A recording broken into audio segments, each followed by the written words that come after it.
दोस्तों पैसा मनुष्य के जीवन का एक बहुत ही महत्वपूर्ण अंग है। मनुष्य सोचता है कि पैसे से वो सब कुछ खरीद सकता है, लेकिन ऐसा नहीं है कि पैसा ही सब कुछ होता है। दोस्तों, आज का हर इंसान कामयाबी के शिखर को छूना चाहता है और इसी चक्कर में वो अपने परिवार पर ज्यादा ध्यान नहीं दे पाता। वो कामयाबी और परिवार में फर्क नहीं समझ पाता। मेरी ये कहानी इसी संदर्भ पर आधारित है, तो आइए सुनते हैं कहानी फर्क। मिस्टर सिंघल को लगता था कि पैसा ही दुनिया में सब कुछ है। उनका सोचना था कि अगर आपके पास पैसा है तो दुनिया की हर खुशी आप खरीद सकते हो, और शायद यही वजह थी कि उन्होंने रिश्ते और कामयाबी में से रिश्तों की जगह कामयाबी को चुना था। उनके लिए पैसा ही सब कुछ था। उनकी इसी सोच ने आज सब कुछ छीन लिया था उनसे। मिस्टर सिंघल की वाइफ की तबीयत अक्सर खराब रहती थी। उनकी एक बच्ची भी थी 2 महीने की, जो आया की देखरेख में रहती थी। मिस्टर सिंघल के पास सब कुछ था सिवाय वक्त के। उनके पास इतना भी वक्त नहीं होता था कि अपनी बीमार वाइफ को लेकर डॉक्टर के पास चले जाएं। एक दिन उनकी वाइफ की तबीयत कुछ ज्यादा ही खराब हो गई थी और मिस्टर सिंघल काम के सिलसिले में शहर से बाहर गए हुए थे। नौकर ने फोन करके उन्हें बताया था कि साहब आप जल्दी से आ जाइए, मेम साहब की तबीयत ज्यादा खराब हो रही है। लेकिन मिस्टर सिंघल ने हमेशा की तरह वही जवाब दिया, मैं अभी नहीं आ सकता। तुम ऐसा करो कि मेम साहब को बोलो जैसे भी हो वो ड्राइवर के साथ हॉस्पिटल चली जाएं, और मैं जल्दी से जल्दी काम खत्म करके आने की कोशिश करता हूँ। मिसेस सिंघल अकेली ही ड्राइवर के साथ हॉस्पिटल चली गई थी, क्योंकि उस शहर में जहाँ ये लोग रहते थे उनका कोई भी रिश्तेदार नहीं रहता था, और वैसे भी मिस्टर सिंघल के किसी से अच्छे संबंध नहीं थे। आज 2 दिन हो गए थे मिसेस सिंघल को हॉस्पिटल में एडमिट हुए, लेकिन मिस्टर सिंघल का अभी तक कोई पता नहीं था।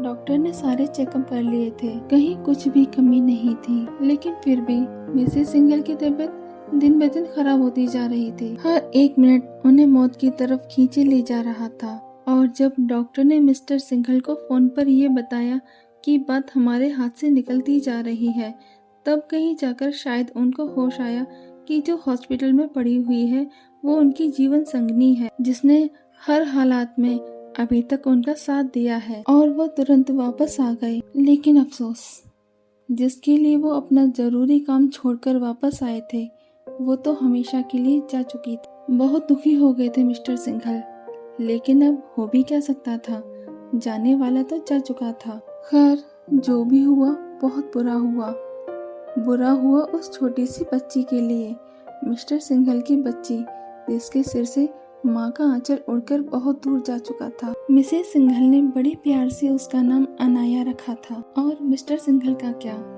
वो तो पहले की तरह से फिर से अपने कामों में उलझ गए थे। उन्हें क्या पता कि बेटी के लिए एक बाप का फर्ज क्या होता है उसका कर्तव्य। हाँ, उन्होंने एक काम जरूर किया था, गांव से किसी रिश्ते में लगने वाली अपनी मौसी को बुलवा लिया था, क्योंकि मिस्टर सिंघल की माँ का देहांत पहले ही हो चुका था और इन मौसी का भी कोई नहीं था। और हाँ, एक काम और किया था उन्होंने, मिस्टर सिंघल ने पूरे घर में सीसी कैमरे लगवा दिए थे, ताकि वो समय समय पर देख सकें कि घर में सब कुछ कैसा चल रहा है। एक तरह से मिस्टर सिंघल का घर नौकरों के भरोसे चल रहा था। अनाया भी धीरे धीरे बड़ी हो रही थी और वो अपने पैरों पर खड़े होकर चलना सीख रही थी। यही वक्त होता है जब बच्चा चलना सीखता है, तब उसे माँ बाप की उंगली की जरूरत होती है, जिसे पकड़कर वो धीरे धीरे गिरता संभलता चलना सीखता है। महंगे से महंगा खिलौना भी उस कमी को पूरा नहीं कर सकता, लेकिन बेचारी अनाया, उसका बचपन तो महंगे से महंगे खिलौनों में कहीं खो सा गया। उसे तो पता ही नहीं था कि परिवार क्या होता है, माता पिता का प्यार क्या होता है। अनाया जब पढ़ने लायक हुई तब मिस्टर सिंघल ने उसे बोर्डिंग स्कूल में भेज दिया। अनाया जिद्दी होती जा रही थी। अनाया अब स्कूल से कॉलेज में आ गई थी। जिद्दी तो वो हो ही गई थी, उसके साथ साथ वो घमंडी भी हो गई थी। वो अपने पापा के पैसों पर बहुत घमंड करने लगी थी, और फिर करती भी क्यों ना, मिस्टर सिंघल तो उसकी हर ख्वाहिश पूरी करते थे। अनाया का एक ही मैसेज बहुत होता था उनके लिए कि पापा आज मुझे इतने पैसे चाहिए, और मिस्टर सिंघल उसे तुरंत पैसे दे देते थे। वो कभी भी ये जानने की कोशिश नहीं करते थे कि आखिर अनाया इतने सारे पैसों का करेगी क्या? कॉलेज में अनाया का एक भी दोस्त अच्छा नहीं था, सबके सब बिगड़े हुए थे। उन लोगों ने अपना एक गैंग बना रखा था जिसकी लीडर थी अनाया। अनाया बिल्कुल अपने पापा जैसी थी, उसके लिए भी बस पैसे ही मायने रखते थे। वो सिर्फ पैसे वालों से ही दोस्ती करती थी, बाकी लोगों से तो वो बात तक करने में अपनी तौहीन समझती थी। अनाया का दिमाग बहुत तेज था, वो जो भी एक बार पढ़ लेती थी वो उसके दिमाग में तो जैसे छप ही जाता था, और शायद यही कारण था कि वो आज तक कभी भी फेल नहीं हुई थी, हमेशा फर्स्ट आती थी। अनाया बीकॉम कर रही थी, सब कुछ ठीक ठाक चल रहा था। एक दिन अनाया अपने एक दोस्त की पार्टी में गई हुई थी। वहाँ पर वो अपने उस दोस्त के कजिन से मिली। उसने अनाया को बताया कि वो अमेरिका में रहता है और वो वहाँ पर बहुत बड़े बड़े शो करवाता है। उसने अनाया को बताया कि वो लड़कियों को मॉडलिंग भी सिखाता है। अनाया ने पूछा, मॉडल बनने के लिए क्या क्या करना पड़ता है? उसने कहा, ज्यादा कुछ नहीं करना पड़ता, सबसे पहले हम चलना सिखाते हैं, फिर अदाएं दिखाना और भी कई सारी चीजें हैं। अनाया ने पूछा, क्या मैं बन सकती हूँ मॉडल? उसने कहा, हाँ हाँ, क्यों नहीं बन सकती, बिल्कुल बन सकती हो। अनाया ने पूछा, सबसे पहले मुझे क्या करना होगा? उसने कहा, बस तुम अपने कुछ फोटोज करा लेना, फिर मैं बता दूंगा आगे क्या करना है। अनाया बहुत खुश हो गई थी। वो सोचने लगी, अगर मैं आज यहाँ नहीं आती तो मेरा कितना नुकसान हो जाता। अनाया ने उससे उसका फोन नंबर और नाम पूछा तो उसने अपना फोन नंबर देते हुए कहा, मेरा नाम आरजे है, और उसने अनाया से भी उसका फोन नंबर ले लिया। अनाया जब से उस पार्टी से आरजे से मिलकर आई तब से पता नहीं किन किन ख्यालों में खोई रहती थी। अब तो उसका मन भी किसी काम में नहीं लगता था, हर समय वो आरजे से फोन पर बातें करती रहती थी। उसने जैसे तैसे अपना बीकॉम कंप्लीट किया और फिर एक दिन फोटो स्टूडियो जाकर उसने अपने बहुत सारे फोटो शूट कराए। वो सारे फोटोज जब उसने आरजे को फोन पर दिखाए तो उन फोटोज को देखकर वो अनाया पर भड़क गया। वो थोड़ा गुस्से से बोला, ये कैसे फोटो कराए हैं तुमने? बिल्कुल ऐसी लग रही हो जैसे शुद्ध भारतीय नारी। इन फोटो में न तुम्हारी अदाएं नजर आ रही हैं, न ही ग्लैमर्स। बेकार फोटो हैं सारे। सॉरी, लेकिन मुझे नहीं लगता कि तुम मॉडल बन पाओगी। मॉडलिंग तुम्हारे बस का नहीं है, छोड़ो। आरजी की बातों से अनाया बहुत मायूस हो गई थी। उसने आरजी से पूछा, तुम मुझे कुछ आइडिया तो दो, मुझे किस तरह से और कैसे फोटोशूट कराने हैं। आरजी ने कुछ मॉडल्स के फोटो अनाया को भेज दिए।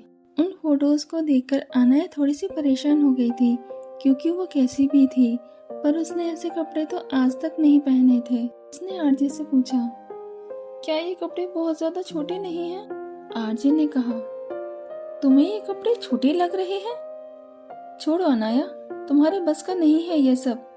अरे ये तो कुछ भी नहीं है, अगर तुम्हें इस लाइन में आना है तो इससे भी ज्यादा छोटे कपड़े पहनने पड़ेंगे।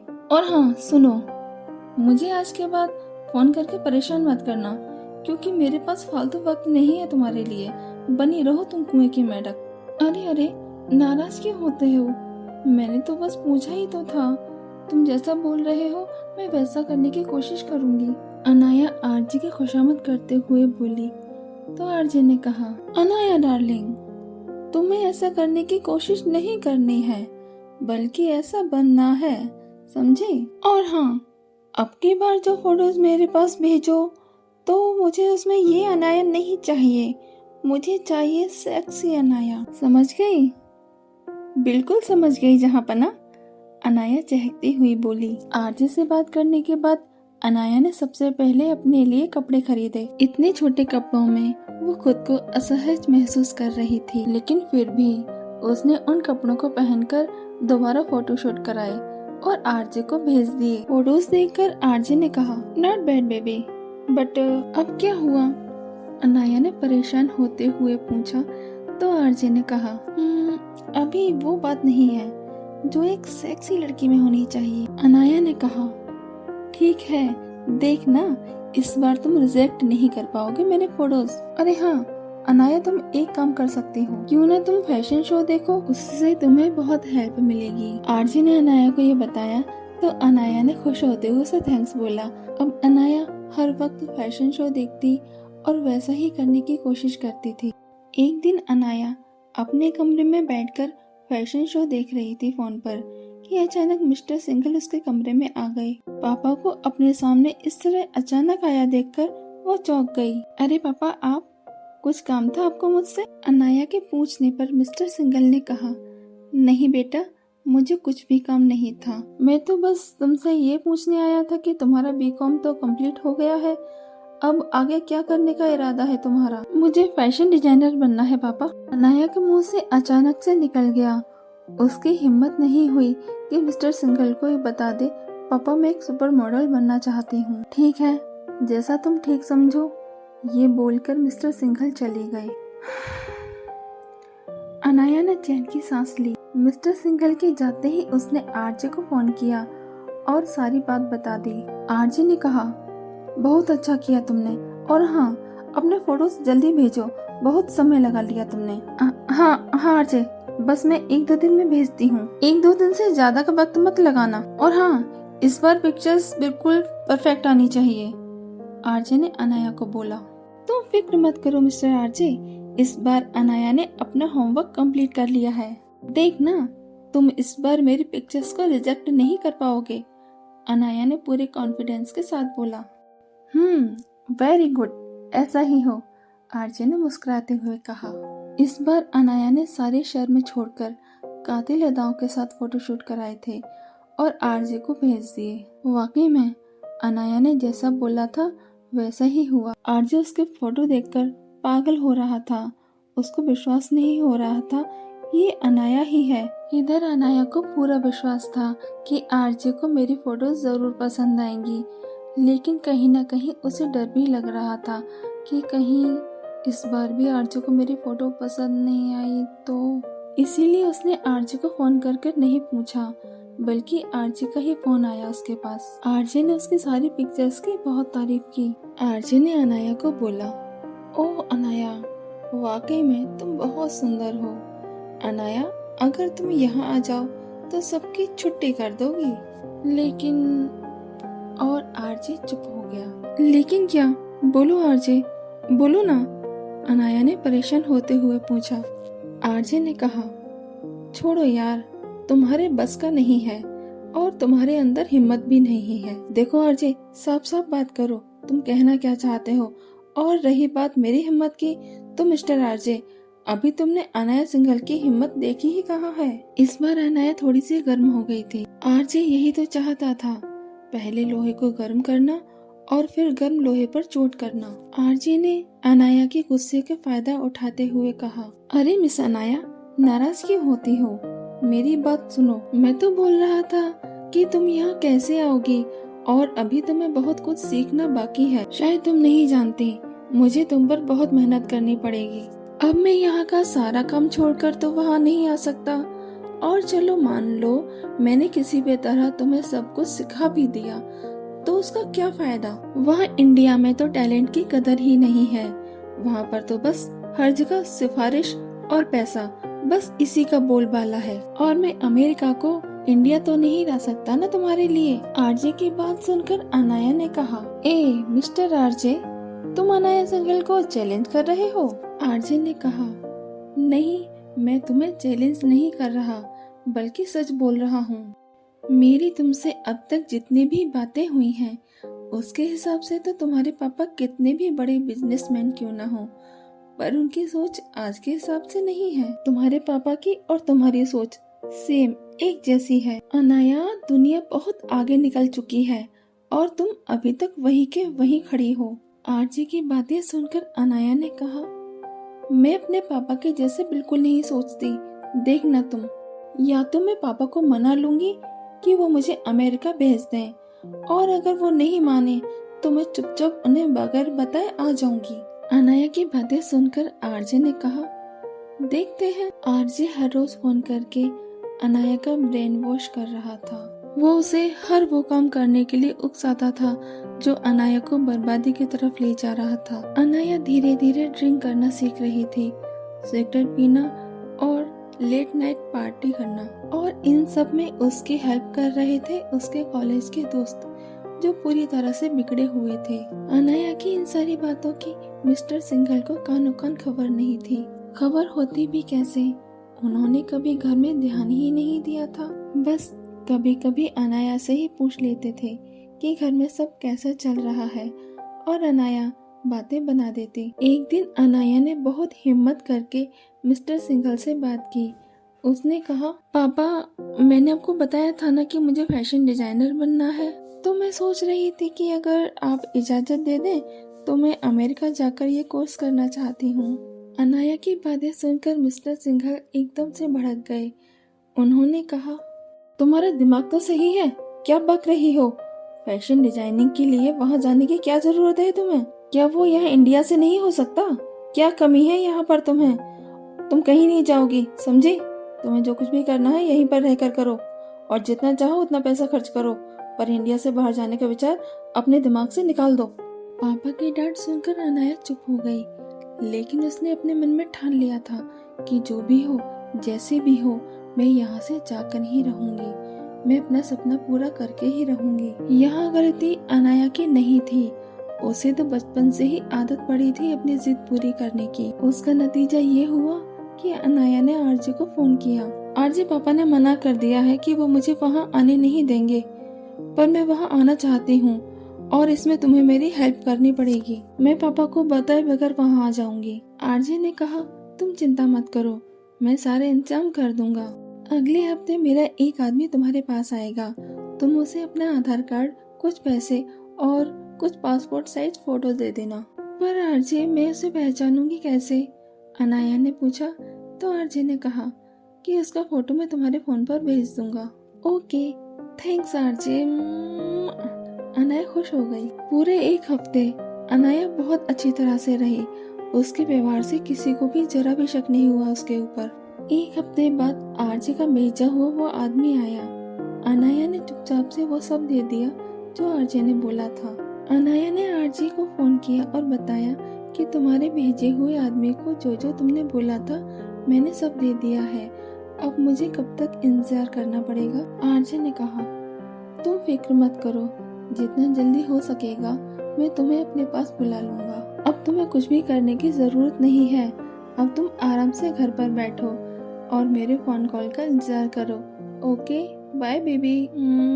Okay bye mister RJ, Anaya ने खुशी से झूमते हुए कहा। अब अनाया को इंतजार था तो बस आरजे के फोन का। बहुत समय बीत गया लेकिन उसका फोन नहीं आया। हारकर अनाया ने ही आरजे को फोन किया तो आरजे ने कहा, बेबी, मैं तुम्हारे ही काम में लगा हुआ हूँ, मुझे थोड़ा सा समय और दो। अनाया ने कहा, अब मुझसे इंतजार नहीं हो रहा, तुम जितना जल्दी हो सके उतना जल्दी करने की कोशिश करो। देखो डार्लिंग, तुम जितना आसान समझ रही हो ना, ये काम उतना आसान नहीं है। तुम्हें पता है मुझे तुम्हारे लिए कितने पापड़ बेलने पड़ रहे हैं।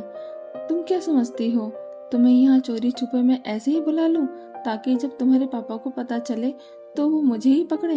नहीं अनाया डार्लिंग, आरजे कभी कच्चा काम नहीं करता, आरजे हमेशा पक्का ही काम करता है, उसके लिए चाहे जितना भी समय लगे। बेबी, मुझे तुम्हारे आधार कार्ड में तुम्हारा नाम चेंज करवाना पड़ा, उसी में समय लग गया। तुम टेंशन मत लो और अपनी पैकिंग शुरू कर दो। समझ लो कुछ ही दिनों में तुम यहाँ होगी अपने सपनों की दुनिया में, अपने आरजे के पास। Oh RJ, RJ you are great, I love you RJ. मैं बता नहीं सकती कि आज तुमने मुझे कितना खुश कर दिया है। खुशी से झूम उठी थी अनाया। वैसे तुमने मेरा नया नाम क्या रखा है? अनाया ने पूछा। तो आरजे ने कहा, एनी, एनी नाम रखा है मैंने तुम्हारा। नाम सुनते ही अनाया खुशी से उछल पड़ी। वाओ आरजे, कितना अच्छा नाम है, एनी। ऐसा नाम सिर्फ तुम ही सोच सकते हो। अनाया का एक एक दिन ऐसे बीत रहा था जैसे पहाड़, और आखिरकार वो दिन भी आ ही गया जब आरजे का फोन आया और उसने अनाया को सब कुछ समझा दिया। अनाया ने घर में सबको बताया कि मैं अपने फ्रेंड्स के साथ पिकनिक पर जा रही हूँ। कम से कम 2 हफ्ते तो लग ही जाएंगे मुझे लौटने में। ये बात जब मिस्टर सिंघल को पता चली तो उन्होंने एक बार अनाया से पूछा कि इस बार तुम्हें इतना वक्त क्यों लगेगा लौटने में? अनाया ने कहा, वो क्या है ना पापा, इस बार हम सब एक जगह से दूसरी जगह भी जाएंगे, इसीलिए। वैसे कहाँ जा रहे हो तुम लोग इस बार? मिस्टर सिंघल ने पूछा तो अनाया ने कहा, पापा अभी मैंने पूछा नहीं है उन लोगों से। कल शाम को जेनी का फोन आया था तो उसने मुझसे बस पिकनिक पर चलने के लिए बोला, पर ये नहीं बताया कि कहाँ जाना है। बस उसने यही बताया कि इस बार लौटने में टाइम लगेगा क्योंकि हम लोग 2 जगह पर जाएंगे। आई एम सॉरी पापा, मैंने उससे पूछा नहीं। अगर आप कहें तो मैं अभी पूछ लूं फोन करके? बस 2 मिनट रुकिएगा, मैं अभी पूछ कर बता देती हूँ आपको। अरे नहीं बेटा, इसकी कोई जरूरत नहीं है, मुझे तुम पर पूरा विश्वास है। अच्छा कब जाना है तुम्हें? मिस्टर सिंघल ने पूछा तो अनाया ने कहा, बस पापा कल शाम को। ओके डियर, ध्यान से जाना और अपना ध्यान रखना। जितने पैसे चाहिए ले जाना और थोड़ा जल्दी आने की कोशिश करना। उस रात अनाया को नींद नहीं आई। सुबह होते ही वो अपनी तैयारियों में लग गई और दोपहर तक वो घर से निकल गई एयरपोर्ट के लिए। वहाँ पर उसे आरजे का भेजा हुआ वही आदमी मिला। उसी के साथ अनाया चली गई। वो अनाया से एनी बनकर उड़ गई थी। इधर जब 2 हफ्ते से ज्यादा का समय बीत गया तब मिस्टर सिंघल को चिंता होने लगी। उन्होंने अनाया के फोन पर कॉल किया लेकिन वो बंद आ रहा था। उन्होंने सोचा शायद फोन चार्ज नहीं कर पाई होगी मस्ती करने के चक्कर में। उन्होंने कई बार ट्राई किया पर हर बार फोन बंद आ रहा था और अब तो तीसरा हफ्ता भी खत्म होने वाला था। अब तो मिस्टर सिंघल को बहुत ज्यादा घबराहट होने लगी। एक तो उन्हें ये भी पता नहीं था कि ये लोग गए कहाँ हैं और दूसरा उनके पास अनाया के किसी भी दोस्त का नंबर नहीं था। मिस्टर सिंघल की समझ में नहीं आ रहा था कि वो करे तो क्या करें। अगर पुलिस को इन्फॉर्म करेंगे तो बदनामी होगी, लोग बातें बनाएंगे। क्या करूं, कैसे पता करूं, कुछ समझ में नहीं आ रहा। मिस्टर सिंघल की बेचैनी बढ़ती जा रही थी। अचानक उनके दिमाग में आया कि अनाया के कमरे में जाकर देखना चाहिए, शायद कुछ पता चल जाए। मिस्टर सिंघल ने अनाया के कमरे की एक एक अलमारी खंगाल ली पर कुछ भी नहीं मिला। वो अपना सिर पकड़कर बेड पर बैठ गए। तभी मिस्टर सिंघल की नजर सामने रखी टेबल पर पड़ी जिस पर अनाया की कुछ बुक्स और लैपटॉप रखा था। मिस्टर सिंघल ने जाकर बुक्स इधर उधर की तो अनाया का फोन मिल गया। अनाया का फोन देखते ही उनका और ज्यादा दिमाग खराब हो गया। उन्होंने जल्दी से फोन ऑन किया। फोन तो ऑन हो गया लेकिन उसमें सिम नहीं थी। अब मिस्टर सिंघल को समझते देर नहीं लगी कि अनाया ने उन्हें बेवकूफ बनाया है। वो पिकनिक का बोलकर कहीं और चली गई है। उन्होंने फोन की कॉन्टेक्ट लिस्ट चेक की तो उसमें कुछ नाम थे। उन नामों को मिस्टर सिंघल ने अच्छे से चेक किया तो उसमें एक नाम मिला जो अनाया के फ्रेंड का था। मिस्टर सिंघल ने 1-2 बार अनाया के मुंह से उसका नाम सुना था। उन्होंने उसे फोन किया तो पता चला कि पिकनिक पर तो कोई गया ही नहीं। मिस्टर सिंघल ने उससे जेनी का नंबर पूछा। उसने जेनी का नंबर मिस्टर सिंघल को दे दिया। मिस्टर सिंघल ने जेनी से बात की तो जेनी ने बताया कि कोई कहीं नहीं गया अंकल, और अनाया से तो काफी दिनों से मेरी बातचीत भी नहीं हुई है। मिस्टर सिंघल के पैरों के नीचे से जमीन खिसक गई। कहाँ चली गई ये लड़की? हे भगवान, अब मैं क्या करूं? कहाँ तलाश करूं? उन्होंने घर में नौकर चाकर सबसे पूछा पर कोई फायदा नहीं हुआ। किसी को कुछ भी पता नहीं था। मिस्टर सिंघल ने अपने स्तर से जितनी भी कर सकते थे उतनी तलाश की पर अनाया का कुछ भी पता न चला। आज शायद उन्हें अपनी पत्नी की कमी महसूस हो रही थी और खुद पर गुस्सा भी आ रहा था कि काश मैं पैसे के पीछे ना भागा होता। मैंने अपना घर परिवार देखा होता तो आज ये सब नहीं होता। पहले मेरी पत्नी चली गई और अब मेरी बेटी का भी कुछ पता नहीं। काश मैंने कभी अपने परिवार को थोड़ा सा भी समय दिया होता तो आज शायद मैं यूं अकेला ना होता। ये सब सोचते सोचते मिस्टर सिंघल का सिर चकराने लगा और वो बेहोश होकर गिर पड़े। नौकर ने उन्हें उठाकर बेड पर लिटाया और डॉक्टर को फोन करके बुला लिया। डॉक्टर मिस्टर सिंघल के दोस्त थे। उन्हें जैसे ही पता चला वो तुरंत आ गए। उन्होंने मिस्टर सिंघल को एक इंजेक्शन दिया और उनके होश में आने का इंतजार करने लगे। थोड़ी सी देर बाद मिस्टर सिंघल को होश आ गया। डॉक्टर ने जब जोर देकर पूछा तो उन्होंने डॉक्टर को सारी बातें बता दी।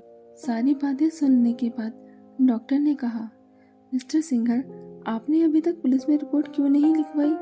कितना समय खराब कर दिया आपने। मिस्टर सिंघल ने कहा, बदनामी के डर से। ओ माय गॉड, सिंघल साहब, आपको अपनी बेटी से ज्यादा अपनी बदनामी का डर था।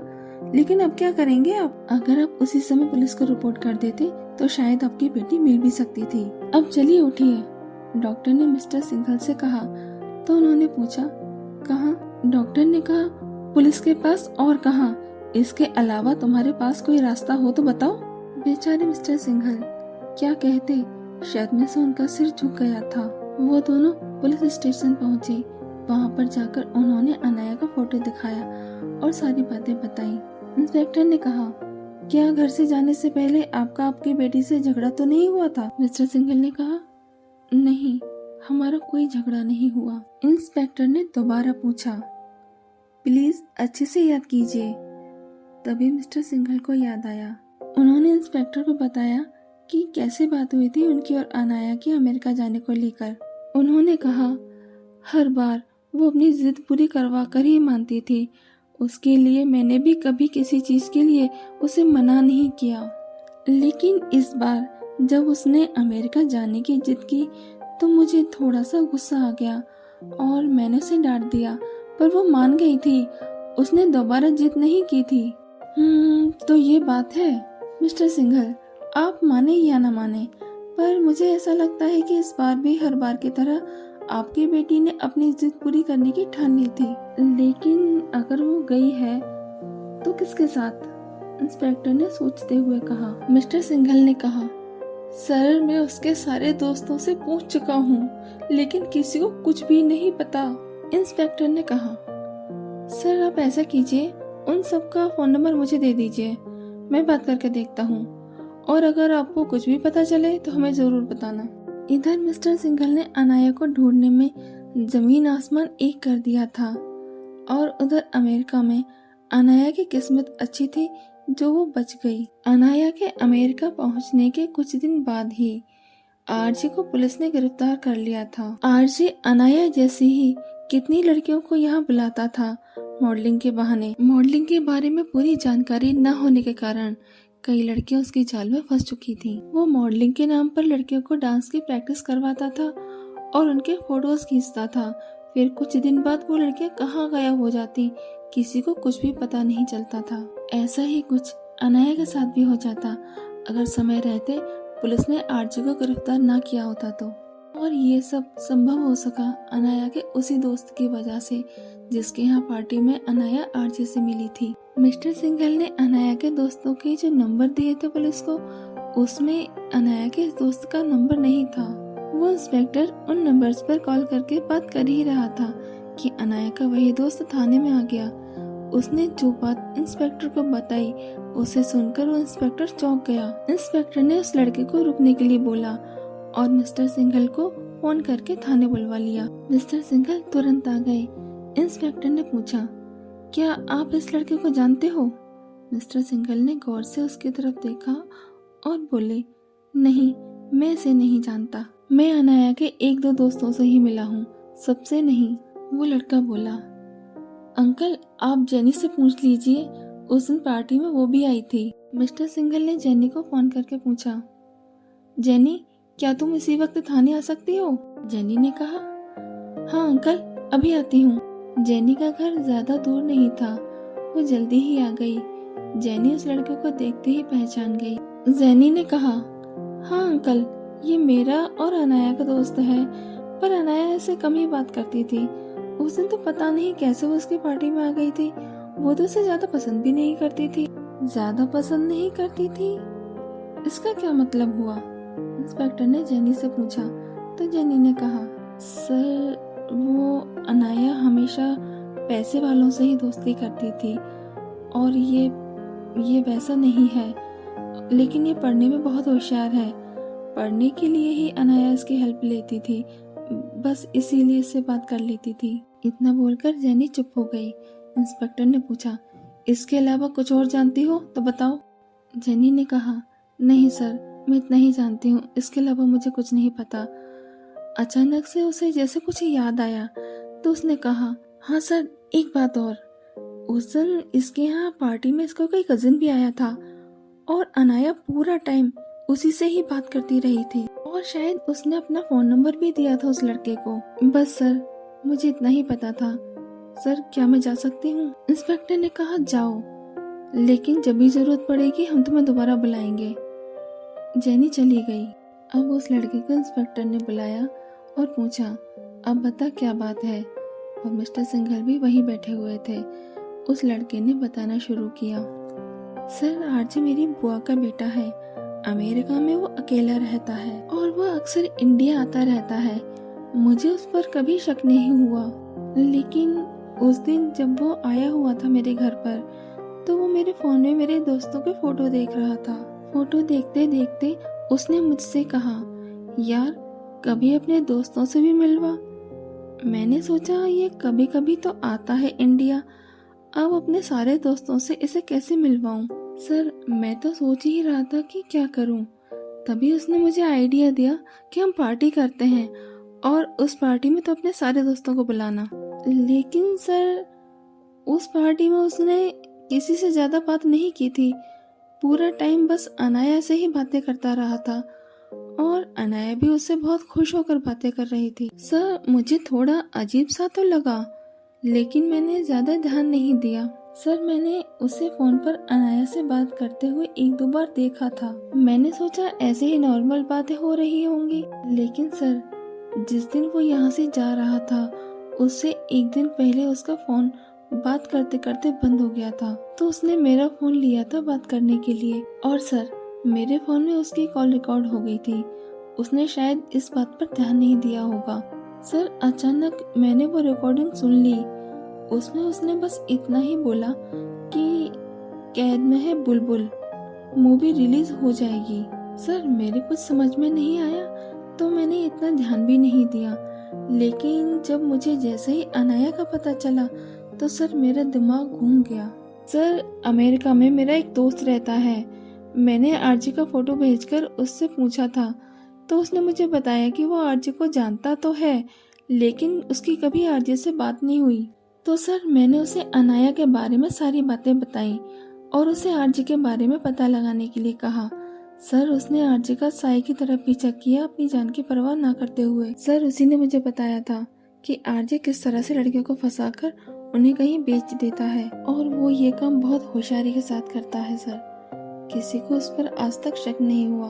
और सर उसने अनाया के बारे में भी पता किया था कि आरजे ने अनाया को कहां पर रख रखा है। सर मेरे उस दोस्त ने आरजे के खिलाफ सारे सबूत इकट्ठा किए और उसे पुलिस से पकड़वा दिया। सर अनाया बिल्कुल सुरक्षित है मेरे उसी दोस्त के पास। सर पुलिस ने जैसे ही आरजे को अरेस्ट किया था तभी वो जाकर अनाया को ले आया था।